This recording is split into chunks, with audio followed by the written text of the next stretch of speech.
Deklarasi iman dalam lindungan Allah.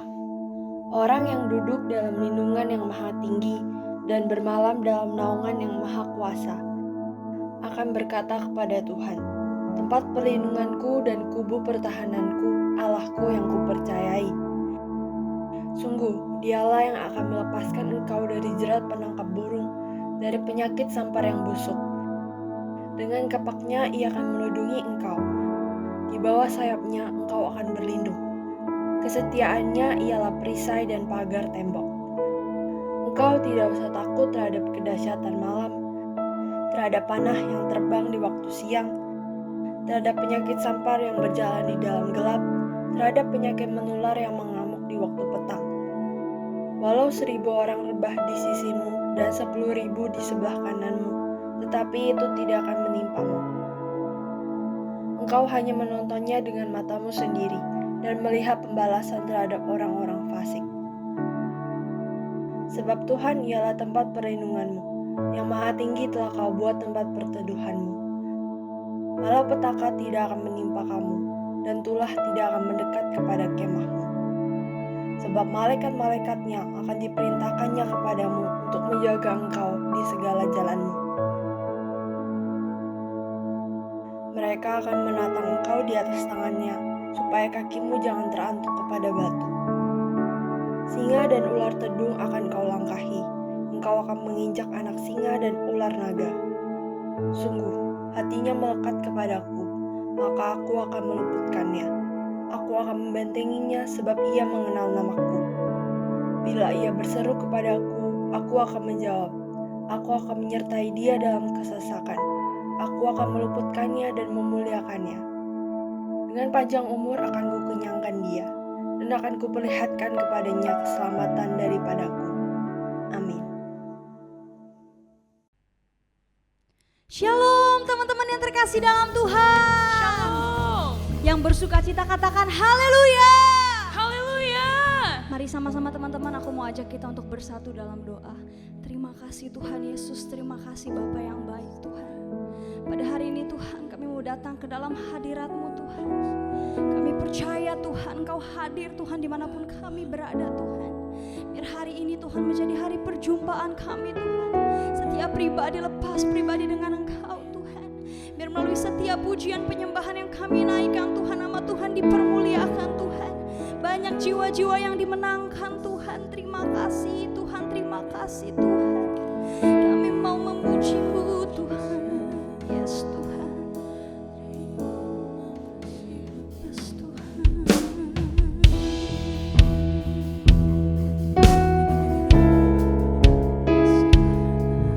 Kami mau setia Tuhan sampai akhir hidup kami Tuhan. Kami mau setia sama Engkau sampai akhir hidup kami Bapa. Yes Tuhan.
kasih-Mu Tuhan.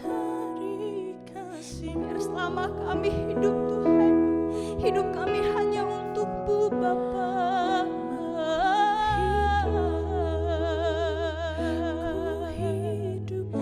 Mataku tetap memandang-Mu.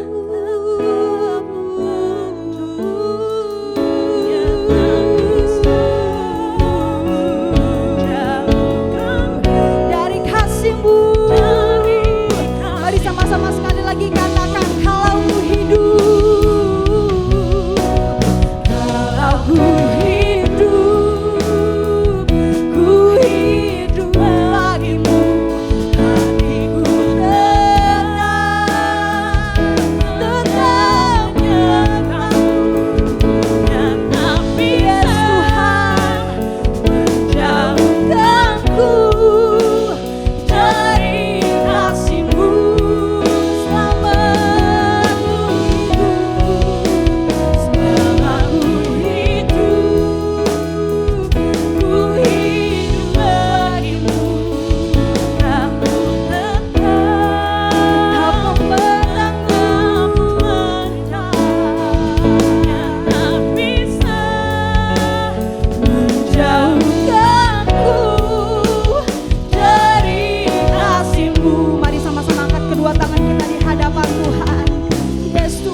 bisa Tuhan menjauhkan kami Tuhan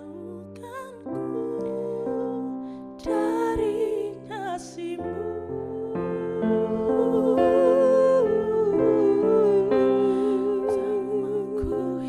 selama ku hidup bagimu,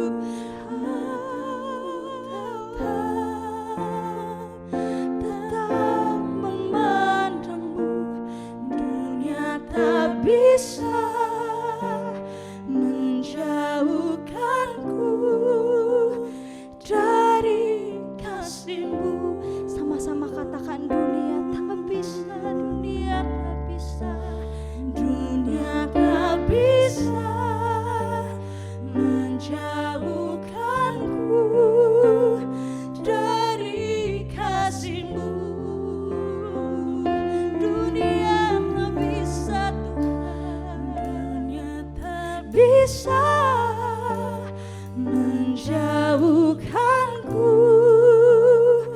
dari kasih-Mu. Beri tepuk tangan yang meriah buat Tuhan, beri tepuk tangan yang meriah buat Tuhan. Yes Tuhan, haleluya, haleluya.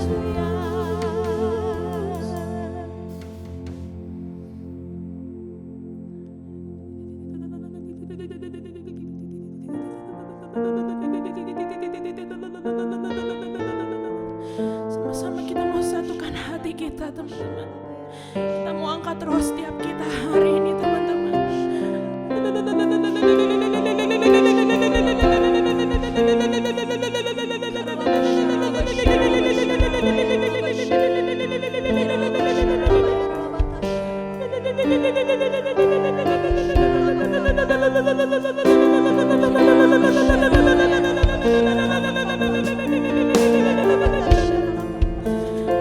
Tuhan mengucap syukur Tuhan buat hari ini Tuhan.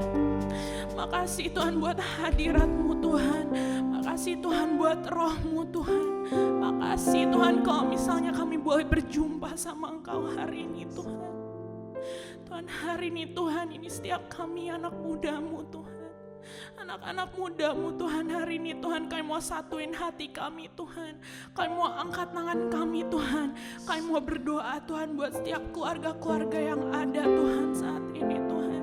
Tuhan kalau misalnya Tuhan Kau lihat setiap keluarga-keluarga Tuhan yang ada Tuhan, biar Engkau yang berikan kasih-Mu Tuhan di dalam keluarga kami Tuhan. Engkau yang kasih berkat-Mu Tuhan di dalam keluarga kami Tuhan. Engkau yang kasih cinta mula-mula-Mu Tuhan di dalam setiap keluarga kami Tuhan. Tuhan biar setiap keluarga-keluarga yang ada Tuhan haus akan kasih-Mu Tuhan, haus akan hadirat-Mu Tuhan. Tuhan biar kalau misalnya Tuhan ada keretakan Tuhan di dalam setiap keluarga yang ada Tuhan, biar Engkau yang eratkan lagi Tuhan hubungan setiap orang tua dengan anak-anaknya Tuhan. Engkau yang eratkan lagi Tuhan setiap hubungan anggota keluarga yang ada Tuhan. Tuhan kami gak lupa juga Tuhan mau berdoa Tuhan buat setiap gereja yang udah berdiri Tuhan. Gereja-gereja-Mu ini Tuhan. Tuhan biar Engkau yang bangkitkan setiap gereja-gereja-Mu lebih lagi Tuhan. Engkau yang taruh api-Mu Tuhan di setiap gereja yang ada Tuhan. Biar setiap apapun Tuhan yang dilakuin Tuhan sama setiap gereja Tuhan, biar semuanya bisa menyenangkan hati-Mu Tuhan. Semuanya Tuhan untuk kemuliaan nama-Mu aja Tuhan. Dan biarlah Tuhan Kau yang kasih mereka Tuhan setiap semangat yang baru Tuhan. Biar di masa-masa pandemi ini Tuhan mereka bisa semakin berapi-api Tuhan buat melayani Engkau Tuhan, buat memberitakan Injil-Mu lebih dan lebih lagi Tuhan. Dan biarlah Tuhan lewat setiap gereja-gereja-Mu Tuhan, banyak jiwa-jiwa boleh dimenangin Tuhan demi nama-Mu Tuhan. Tuhan gak lupa juga Tuhan berdoa buat negara kami Indonesia Tuhan. Tuhan Kau yang lawat negara kami Indonesia Tuhan. Kau yang lawat negara kami Indonesia Tuhan. Tuhan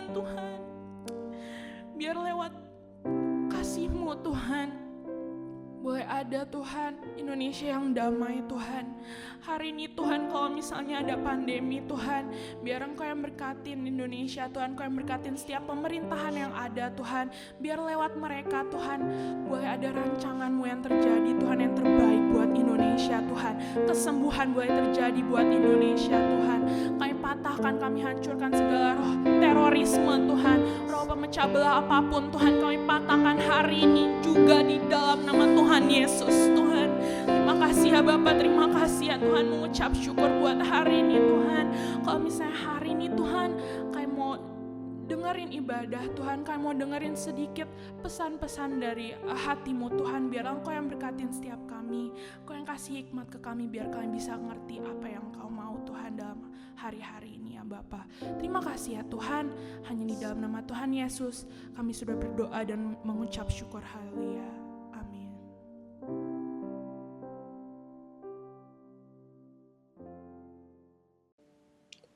Shalom teman-teman, apa kabarnya? Saya berdoa kita semua dalam keadaan yang baik dan tetap setia melayani Tuhan dan sesama. Amin. Nah, pada hari ini kita akan belajar sebuah kisah seorang raja yang bernama Uzia. Dia ini adalah Raja Yehuda yang dahsyat, kuat, dan sangat diberkati. Namun sayangnya dia tidak memelihara urapan dan menjadi lupa diri, teman-teman. Yuk, sekarang kita lihat kisah kehidupannya di dalam 2 Tawarikh, pasal yang ke-26 ayat 4 sampai ayatnya yang ke-5, firman Tuhan berkata begini. Ia melakukan apa yang benar di mata Tuhan, tepat seperti yang dilakukan Amazia ayahnya.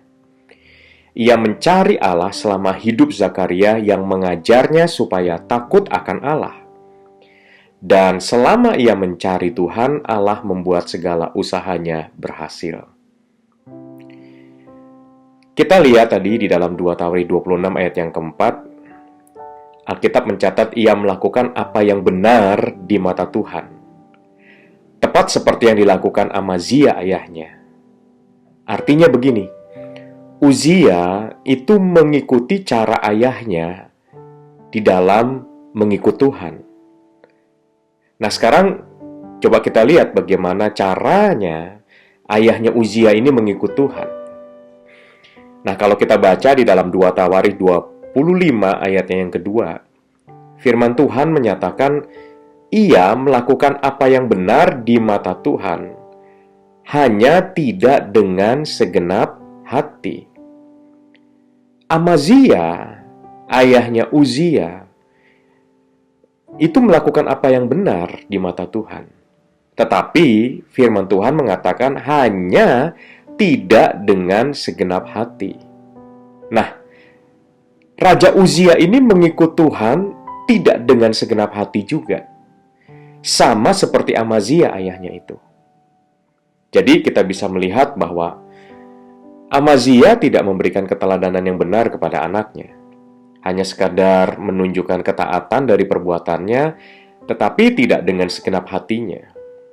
Apa sih artinya segenap hati? Segenap hati itu bisa bicara sungguh-sungguh, ya, atau juga bisa bicara tidak menunda-nunda.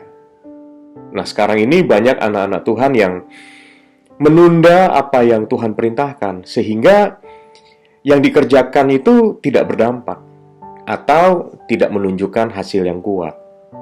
Sayang ya. Nah, sekarang coba kita lihat contoh lain di Alkitab ya. Di dalam 2 Raja-Raja 13 ayat 10 sampai 19. Ada kisah yang hampir mirip ya dengan apa yang dialami oleh Raja Uzia. Di dalam 2 Raja-Raja 13 ayat 10 sampai 19 dikatakan dalam tahun ke-37 zaman Yoas Raja Yehuda. Yoas anak Yoahas menjadi raja atas Israel di Samaria. Ia memerintah 16 tahun lamanya. Ia melakukan apa yang jahat di mata Tuhan. Ia tidak menjauh dari segala dosa yang disuruh Yerobeam bin Nebat dilakukan orang Israel, tetapi terus hidup dalam dosa itu. Selebihnya dari riwayat Yoas dan segala yang dilakukannya dan kepahlawanannya, bagaimana ia berperang melawan Amazia Raja Yehuda, bukankah semuanya itu tertulis di dalam kitab sejarah Raja-Raja Israel? Setelah Yoas mendapat perhentian bersama-sama dengan nenek moyangnya, maka duduklah Yerobeam di atas tahta ayahnya dan Yoas dikuburkan di Samaria di samping Raja Israel. Ketika Elisa menderita sakit yang menyebabkan kematiannya, datanglah Yoas Raja Israel kepadanya dan menangis oleh karena dia katanya, Bapakku, Bapakku, kereta Israel dan orang-orangnya yang berkuda. Berkatalah Elisa kepadanya, ambillah busur dan anak-anak panah. Lalu diambillah busur dan anak-anak panah.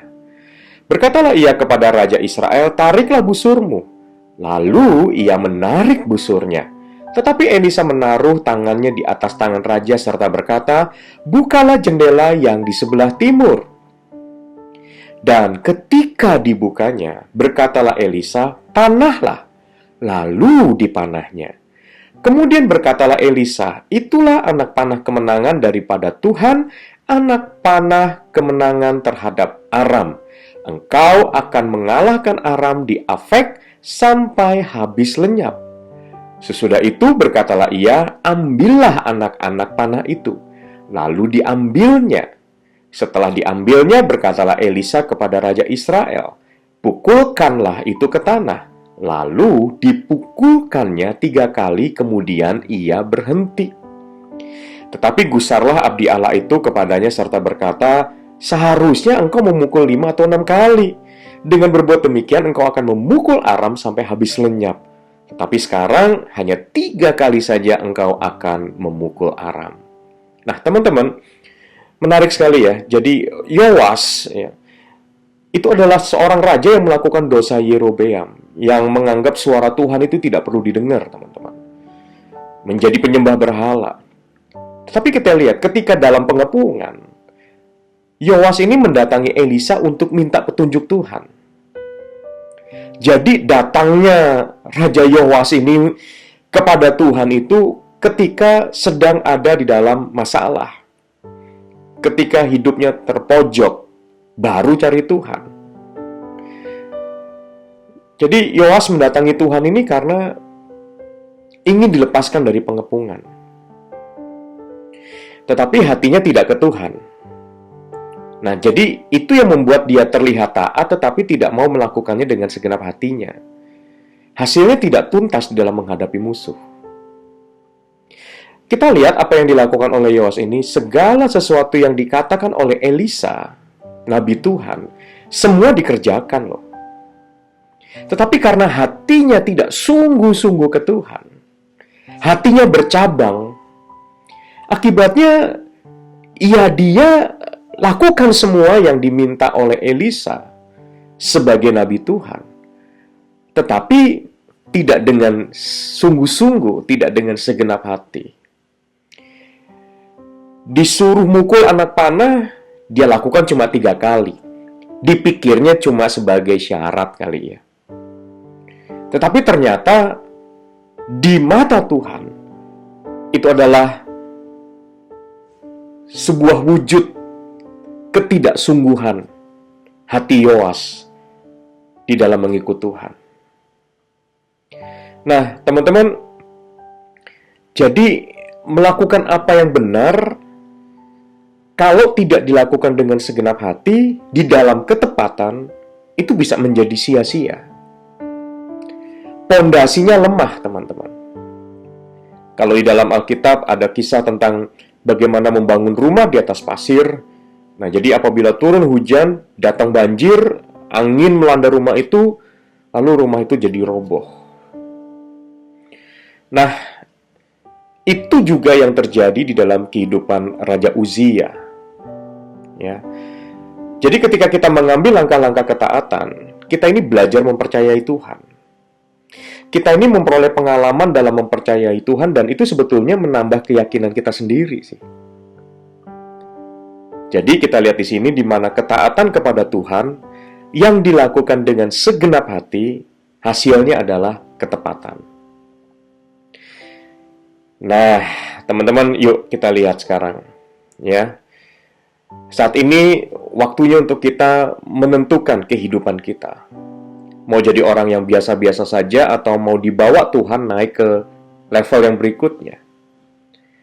Nah, kalau mau naik level, ya lakukan firman-Nya di dalam ketaatan yang sepenuh hati. Yang setuju katakan amin. Nah, poin yang kedua, Raja Uzia ini memang mencari Allah. Tetapi Alkitab mencatat selama Zakaria hidup. Nah, kalau kita baca di dalam 2 Tawari 26 ayat 5, lengkapnya begini teman-teman. Ia mencari Allah selama hidup Zakaria yang mengajarnya supaya takut akan Allah. Dan selama ia mencari Tuhan, Allah membuat segala usahanya berhasil. Nah, jadi ada sesuatu yang sebetulnya rada mengerikan sih teman-teman. Ya. Karena Raja Uzia ini pengalamannya ikut Tuhan itu hanya selama Zakaria itu hidup. Selama ada yang ngawasi, kira-kira kan seperti itu. Selama ada yang mengajarkannya takut akan Tuhan. Tapi pertanyaannya, kalau Zakaria nggak ada, bagaimana hidupnya? Nah, kalau kita lihat di sini, ya, Raja Uzia ini setelah Zakaria nggak ada, ya, artinya dia tidak lagi hidup mencari Tuhan. Dan juga tidak lagi yang namanya hidup takut akan Allah. Nah, kalau kita perhatikan baik-baik teman-teman, seringkali kehidupan kita baru benar kalau kita didekat dengan tudung rohani kita. Kalau ada yang ngawasin, kalau ada, ya katakanlah papa mama, kalau ada kakak-kakak rohani yang mengingatkan, ya nggak salah sih. Tetapi Tuhan juga minta kita hidup di dalam kedewasaan. Karena dewasa itu adalah ukurannya tanggung jawab, teman-teman. Nah, kalau kita masih kanak-kanak rohani, ya nggak heran. Ketaatan kita itu hanya sebatas karena ada yang mengawasi kehidupan kita. Sementara yang Tuhan mau, kita ini tidak menjadi kanak-kanak rohani terus, tapi harus beranjak dewasa. Ya, jadi ada atau tidak ada orang yang mengawasi kita, ya inilah waktunya untuk kita dewasa dan sungguh-sungguh kejar Tuhan dari hati kita yang paling dalam gitu. Nggak usah disuruh-suruh lagi baca Alkitab, diinget-ingetin terus, mesti baca berapa pasal setiap hari, ya kan? Doa nggak usah diinget-ingetin terus, itu sudah menjadi gaya hidup teman-teman. Demikian juga dengan respon-respon yang kita tunjukkan di dalam kehidupan sehari-hari. Ya, apakah semuanya itu menggambarkan bahwa kita ini hidup takut akan Tuhan atau tidak gitu. Nah, seringkali juga kita menikmati hadirat Tuhan, ya, mungkin karena hadirnya seorang hamba Tuhan. Kita baru bisa merasakan urapan Tuhan, kehadiran Tuhan, dan sebagainya. Pertanyaannya sederhana.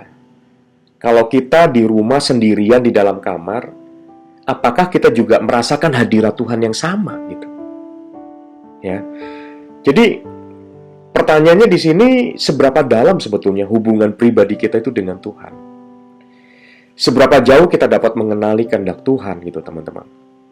Seberapa besar kerinduan kita untuk menyenangkan hati Tuhan? Ya.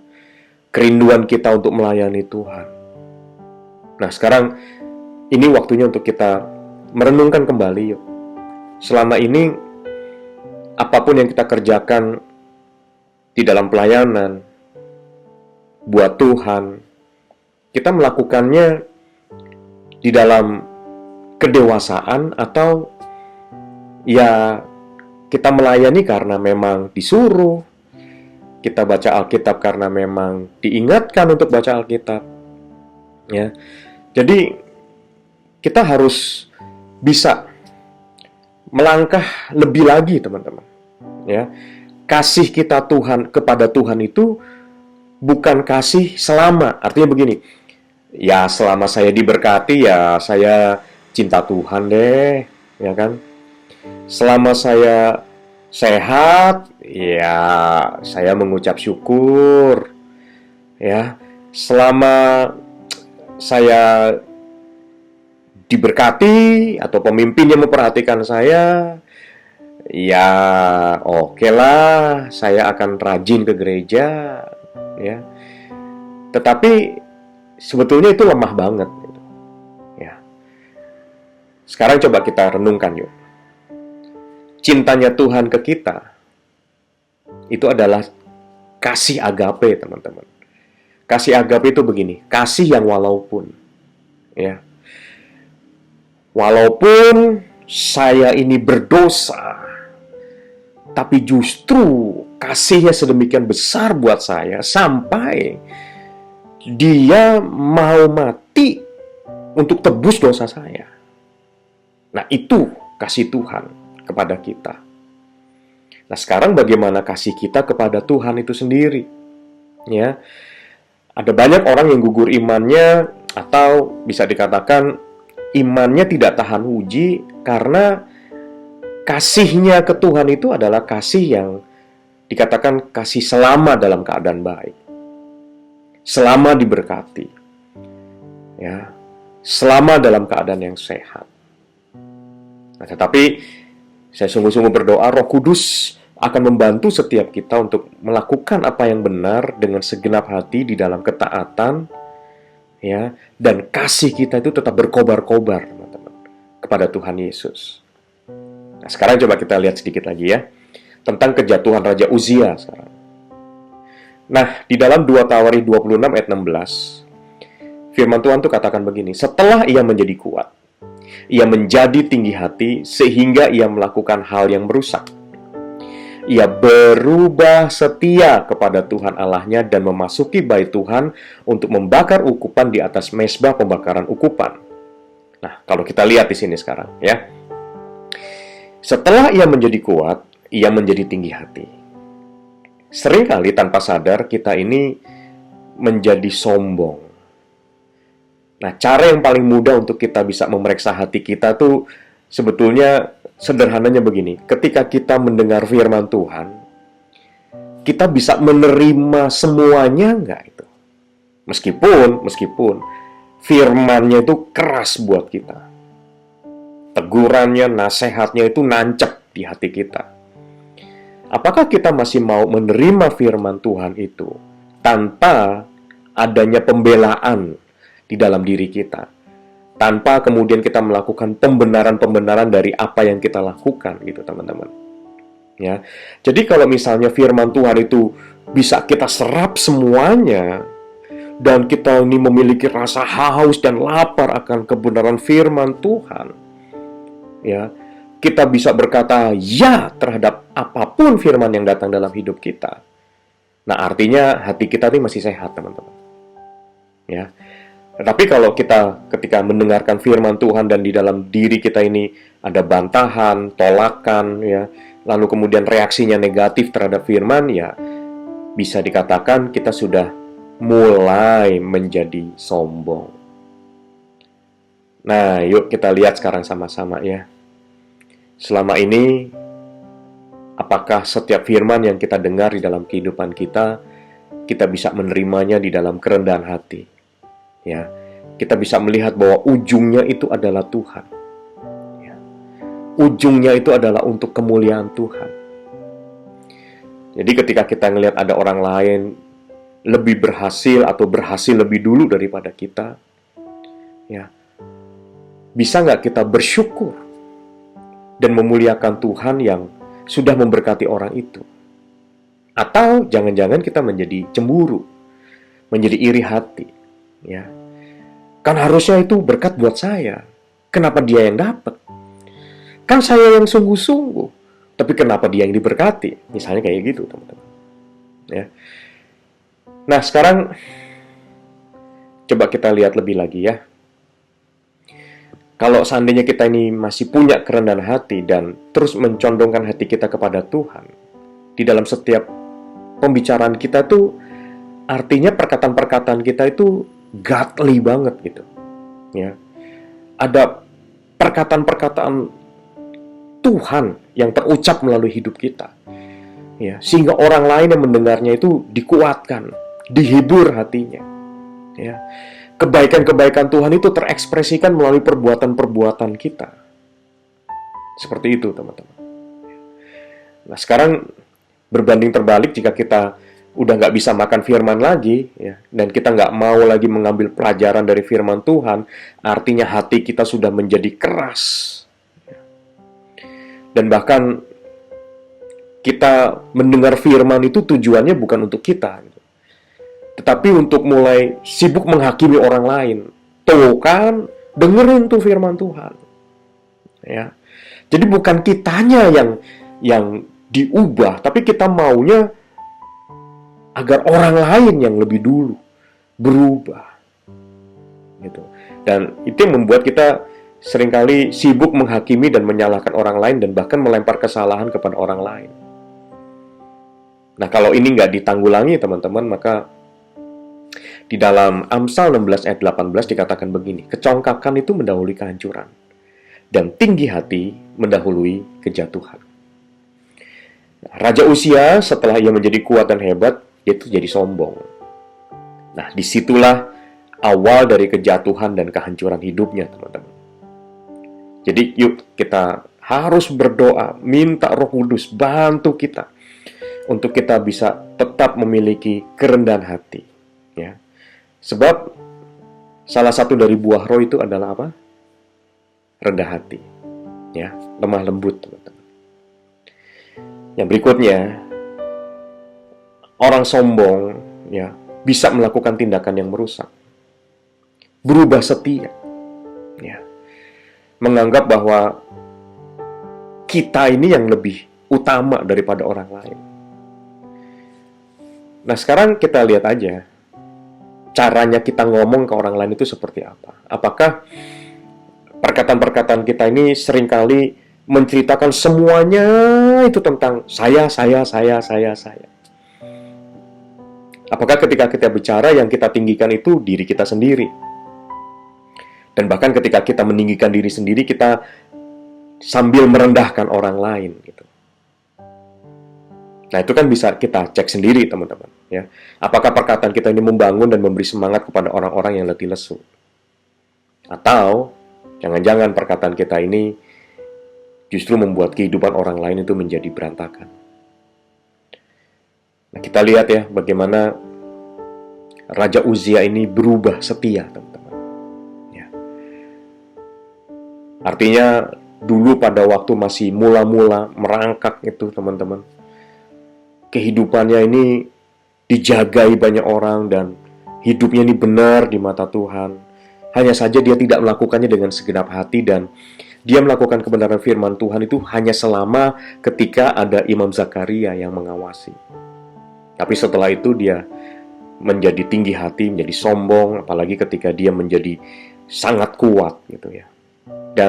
Tapi ternyata orang sombong itu bisa melakukan banyak hal yang merusak.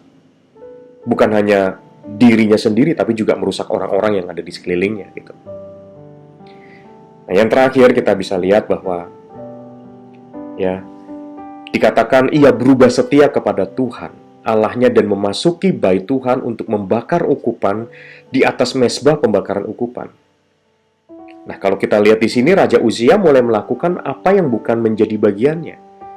Dia ini sudah keluar dari panggilannya, atau istilahnya sudah keluar dari batas-batas yang memang sudah ditentukan. Ketaatan kita dan kesetiaan kepada Tuhan itu adalah sesuatu yang sangat penting, teman-teman. Jadi, yuk kita menjadi setia, apalagi kita ini sudah ada di akhir zaman, teman-teman. Ya. Jadi, hanya mereka yang setia sampai akhir itu akan menang bersama dengan Tuhan. Nah, kalau di dalam kitab Wahyu 17 kan dikatakan banyak yang dipanggil, tapi sedikit yang terpilih dan lebih sedikit lagi yang setia. Ya, karena memang banyak orang yang sangat mudah berubah setia, teman-teman. Nah, sekarang coba kita ingat-ingat yuk. Pada waktu kita baru bertobat, kita mengalami yang namanya first love, cinta mula-mula. Ya, rasanya tuh ya, disuruh lakukan apa aja mau, teman-teman. Ya. Apalagi ketika misalnya pertama kali disuruh jadi worship leader misalnya. Ya. Wah, karena memang belum pernah ya. Jadi kita ini benar-benar kebergantungannya sama Tuhan itu gede banget gitu. Ya. Kita persiapkan segala sesuatunya tuh dengan sungguh-sungguh. Apalagi pada waktu pertama kali disuruh menyampaikan firman Tuhan. Waduh, rasanya doanya tuh kenceng banget gitu, teman-teman. Ya, persiapannya tuh berhari-hari. Ya. Tetapi coba lihat, ketika jam terbang kita makin banyak, ya, kita sudah dalam tanda petik dikatakan mahir di dalam melakukan segala sesuatunya. Pertanyaannya, masih ada nggak bobot cinta kita kepada Tuhan?